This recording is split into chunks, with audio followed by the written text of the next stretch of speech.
Hello everybody and welcome to our final chapter, chapter 10 on in-app purchases in Weinre. The final chapter is about running the plugin on Android and in general about debugging both on Android and iOS. So let's get right to it. What's the agenda for today? Things we'll go over with before listening to this video. Please make sure you've completed the predecessor events that are outlined here. Prepare your application by implementing the plugin. Use the IAP controller application to maintain your products for both Android and iOS.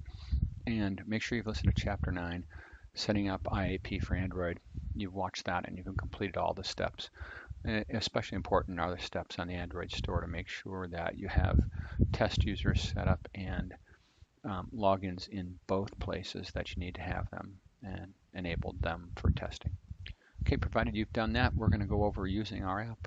Using the Weinre debugger, we'll understand a little bit more about the Google Play Store and running IAP on your phone and debugging in Weinre. Okay, so let's go over starting the Weinre debugger, in case you haven't done that before. So let's go to our app. Here we are on our app. We're going to click the page that says the debugging URL. We'll click that. Make sure it's active and running prior to launching our app. So we'll get that. Then we'll go launch our app on our phone. So here I've got an Android phone that has the app already loaded. Again, you have loaded that in the last chapter using the instructions for loading to the store, then also loading to your device, again, which are separate events. If that's not clear, make sure you go back to chapter 9 to review that. Okay, so here's our app, mirroring it to the desktop here. We'll click on it to get it started.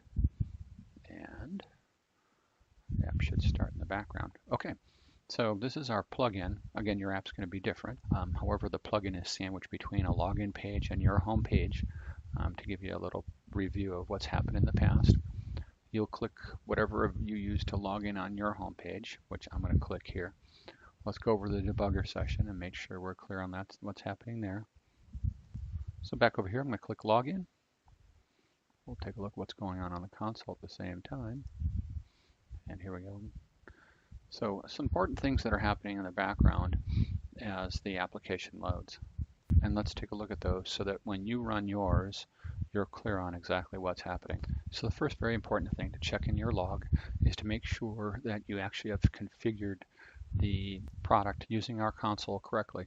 If you've done everything correctly and you've loaded a bundle ID as well as the version numbers, etc., when you come up here and it says reading bundle ID, reading products for bundle ID, and this is your bundle ID, you will have a number of return rows of 1 or more.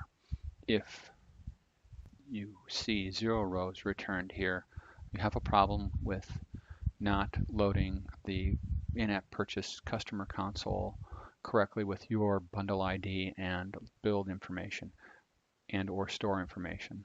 Be sure to return back to that. That's covered in a previous chapter, and configure your products correctly. Again, make sure in terms of capitalization, etc., your bundle ID matches exactly what's in the configurator 100% correctly. And you have separate builds for the separate products out there for the iOS side as well as the Android side. If you don't have any of that, you will not see anything come back from our store configurator. The store configurator, again, and what's used here is the products that are gathered here are actually used to go talk to both the Android and the iOS store and ask them what the purchase price, etc., and the last purchases are for your products that you've loaded. The next thing that happens is your products are retrieved from here. The control record for that bill is retrieved there. If things are working as planned, you will find this line in the log.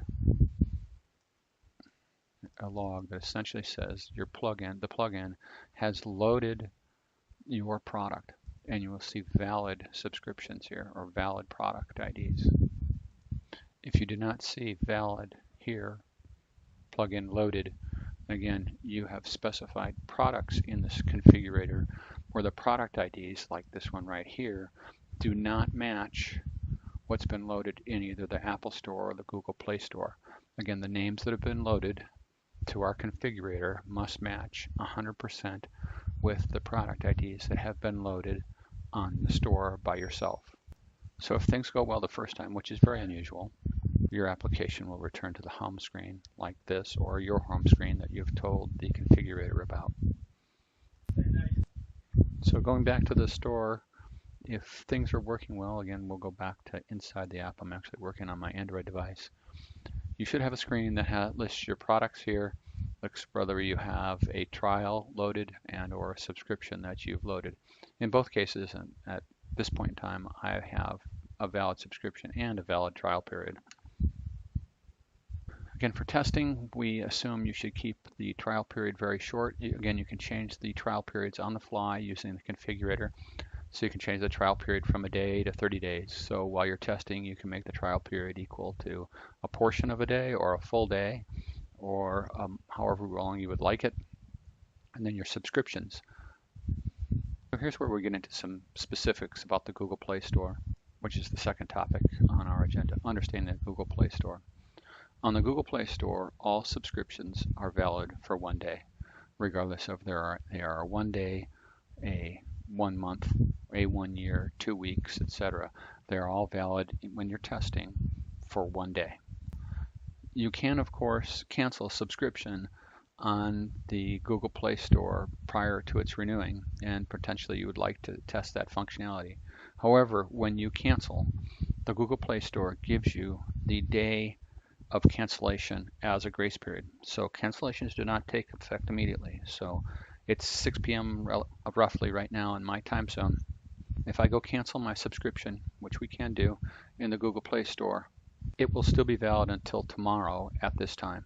So you get a 1 day grace period. So testing, after you delete your subscription and you find it's still valid, after you come back from doing that, reminder, the Play Store will continue to think that the subscription is valid for another 24 hours.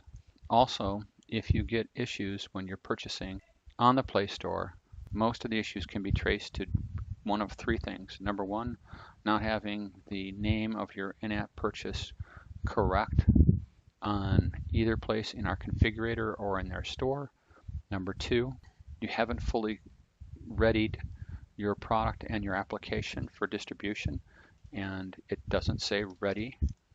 Second large category is you haven't configured your testers correctly. Your testers must be configured in two places based on the information we went over in the last login. Number one, they must be invited. Your testers must be included and then invited to testing. And choice three, they must also accept and opt into testing. It's really a three-step process: entering the users into testing, sending out the notices, and then having them accept. In a lot of cases, you will not be able to accept directly from, or you will not get an email. You'll have to send your testers a link and opt in directly by navigating to the link that's found in the Play Store. And then thirdly, there's an list of email testers in the Play Store that we went over last time in chapter 9, sorry. So we'll go over real quickly canceling a subscription in the store on the Google side. Yeah.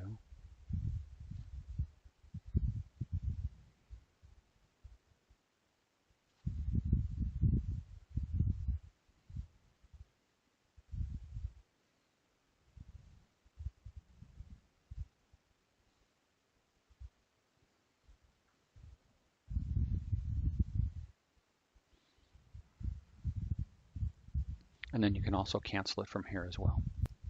And again, here the store thinks we have a subscription valid for another full day, even though I've canceled the subscription on the Play Store. Okay, so that's it for debugging on the store. I'll show you one more tip and trick. When you're in Weinre, there's also, you can get some insights into what's going on in the store if you have an unusual or edge circumstance that you're trying to debug. And you can do that by entering in the Weinre console store, and you can see the store object. It's essentially all the objects and the methods that are available for the store. The one that's of interest for you would be store.products, which currently has got our one product in it. and you can see the information that the plugin is carrying related to our product. There's some important attributes to find. If you find that your product, when you open it up, has no price, then it's an invalid product and it wasn't loaded from the store. Without fail, that will be true. And if you owned or not owned will be shown here as true or false. And you won't see a full title if the product wasn't loaded correctly. The type should show correctly here. Finally, if you'd like to get our app that we've been using for this demo, just to ensure that you understand that it works on both iOS and Android, feel free to email us. We'll include you in our beta group, which allows you to get you the app on your phone, and you can run it and you can compare the results you're having with the results that are found in our plugin, which again, we distribute the full plugin to you as part of the sale. So thanks very much. Again, this is Bruce Stewart. Here's my contact information. Software Studio, you can find us here at softwarestudio.com. You can also email me or text message me at the phone numbers and the email address listed here. Thanks again.